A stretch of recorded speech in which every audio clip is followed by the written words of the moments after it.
Энэ удаагийн дэлхийн сууднууд нэвтрүүлгээр Галилео Галилег танилцуулж байна. Шинжлэх ухааны задлан шинжилгээний аргын хөгжилд онцгой байр суурь эзэлдэг Италийн алдарт эрдэмтэн бол Галилей билээ. 1564 онд Пиза хотод төрж, хотынхоо их сургуульд элсэн орсон ч төлбөрөө барагдуулаагүй учраас гарсан байна. Гэвч 1589 онд их сургуульд багшийн ажилд орж, хожим нь Падуаны их сургуульд шилжин тэндээ 1610 он хүртэл ажиллахдаа шинжлэх ухааны гарамгай нээлтүүдийнхээ дийлэнхийг хийсэн байдгийг. Галилей чухал нээлтүүдийнхээ анхныхыг механикийн салбарт хийжээ. Хүнд биес хөнгөнөө бодвол илүү хурдтай ундаг гэсэн Грекийн гүн ухаантан Аристотелийн томьёоллын үнэн эсхийг Галилей шалгахаар шийдэж хэд хэдэн туршилт хийсний дараа энэ томьёолол буруу болохыг нотолсон юм. Хүнд болон хөнгөн биес агаарын үрэлт саад хийж байгаагаас бусад тохиолдолд адилхан хурдтай ундгаа гэсэн дүгнэлтийг Галилей хийлээ. Түүнээс гадна тухайн хугацаанд унаж байгаа биеийн туулж өнгөрүүлсэн зайг хэмжиж, унаж байгаа биеийн замын урт нь уналт явагдсан хугацааны үр дүнтэй тэнцүү болохыг тогтоов. Хурдасгалын байнгын коэффициент гэж нэрлэгддэг энэ нээлтээрээ агуу эрдэмтний тоонд зүй ясаар багтан орсон юм. Галилей олон тооны туршилтуудынхаа дүнг математикийн томьёолоор илэрхийлж байсан нь маш чухал ач холбогдолтой байлаа. Орчин үеийн шинжлэх ухааны тодорхойлох онцлог нь математик томьёолол, математик аргуудыг хэрэгжилж байгаа явдал билээ. Түүний дараагийн бас нэгэн том ололт нь инерцийн хуулийг нээсэн явдал юм. Хөдөлгөөнд байгаа бие цааш нь түлхэх хүч нөлөөлөхгүй хурдан саардгаа гэж хүмүүс үздэг байсныг Галилей туршилт хийж өөрчилсөн юм. Үрэлт зэрэг хөдөлгөөнийг саатуулж байгаа нөлөөлөл байхгүй болно гэсэн дүгнэлтийг Галилей хийжээ. Хожим нь Ньютон шинээр томьёолсон энэ зарчим нь физикийн шинжлэх ухааны суурь зарчмуудын нэг нь болсон юм. Галилей хамгийн гайхамшигт нээлтүүдээ одон орны судлалд хийсэн юм. 16 дугаар зууны эхнээс Коперникийн Галилео төвийн онолыг баримтлагчид болон Галилео төвийн эртний онолыг хамгаалагчдын хооронд маргаан үүсэж удтал үргэлжилсээр байлаа. Коперникийн зөв гэдгийг ойлгож байсан ч Галилей нотолж чадахгүй байжээ.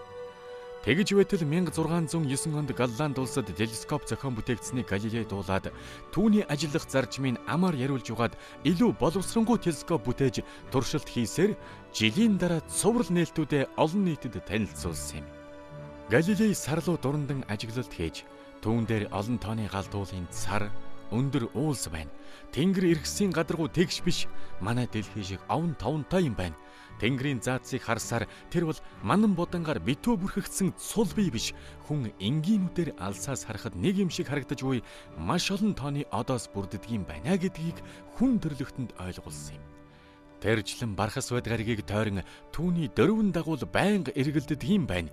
Иймд Тэнгэрийн эрхэс гариг зөвхөн манай их дэлхийг тойрч эргэлддэг бос мөн аливаа гаригийг тойрч эргэлддэг юм байна гэж Галилей мэдгдлээ. Нар руу ажиглалт хийж наран дээр толбууд байдагт эрдэмтдийн анхаарлыг хандуулж чадлаа. Тэржлэн Соломон гаригийн үйлэл сарныхтай адилхан болохыг олж мэджээ. Эдгээр нээлтүүд нь манай их дэлхий болон бусад гаригууд нарыг тойрч эргэлддэг гэсэн Коперникийн онолыг баттай нотлоход ихээхэн тусдим болсон байна. Галилей ийхүү Коперникийн онолыг дэмжсэнд шашны хүрээнийхэн дургуйцаж 1616 онд түүнд дээрх онолыг сурталжлахыг хоригложээ. Галилей энэхүү хоригийг нэлээд хэдэн жил эсэргүүцэж байсан боловч 1623 онд Ромын хамблам насан өд болсноор дээрх хориг үйлчлэхэ болжээ. Галилей дараагийн 6 жилийг дэлхийн хамгийн гол хоёр системийн тухай харилцан яриа гэсэн алдарт бүтээлээ тойроход зориулсан байна. Энэхүү ном нь 1672 онд хэвлэгдмэгц шашныхан дургуйцаж 1616 оны хоригийг зөрчлөө гэж буруушаасан ч түүнийг шоронд суулгаж арайхан зүрхэлсэнгүй. Тэгээд Арчетри дахь шилтгэнд нь гэрийн хорионд байлгах шийтгэлийг оногдуулжээ. Тэржлэн их дэлхийн нарыг тойрч эргэлддэг гэсэн онолоос олонний өмнө татгалзах шүүхийн шийдвэр гарсныг 69 настай Галилей биелүүлжээ. Алдарт эрдэмтэн маань Арчетри дахь шилтгэнд механикийн асуудлуудыг судалж байсаар 1642 онд ертөнцийн мөнхөсийг үзүүлсэн юм. Түүний хийсэн шинжлэх ухааны нээлтүүдээс илүү түүний шинжлэх ухааны арга зүйг хөгжүүлэх үйлсэд оруулсан хувь нэмэр зөөргүй агуу билээ.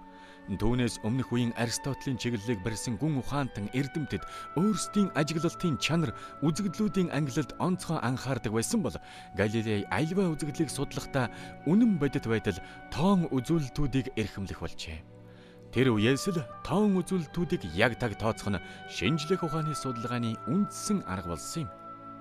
Галилей шинжлэх ухааны танин мэдхүйд туршилтын хандлага чухал ач холбогдолтойг өргөн сурталж олж, аливаа нэр хүндтэй хүний үг биш, чухамдаа туршилт бол шинжлэх ухааны үнний нот олгоо гэж үздэг байжээ.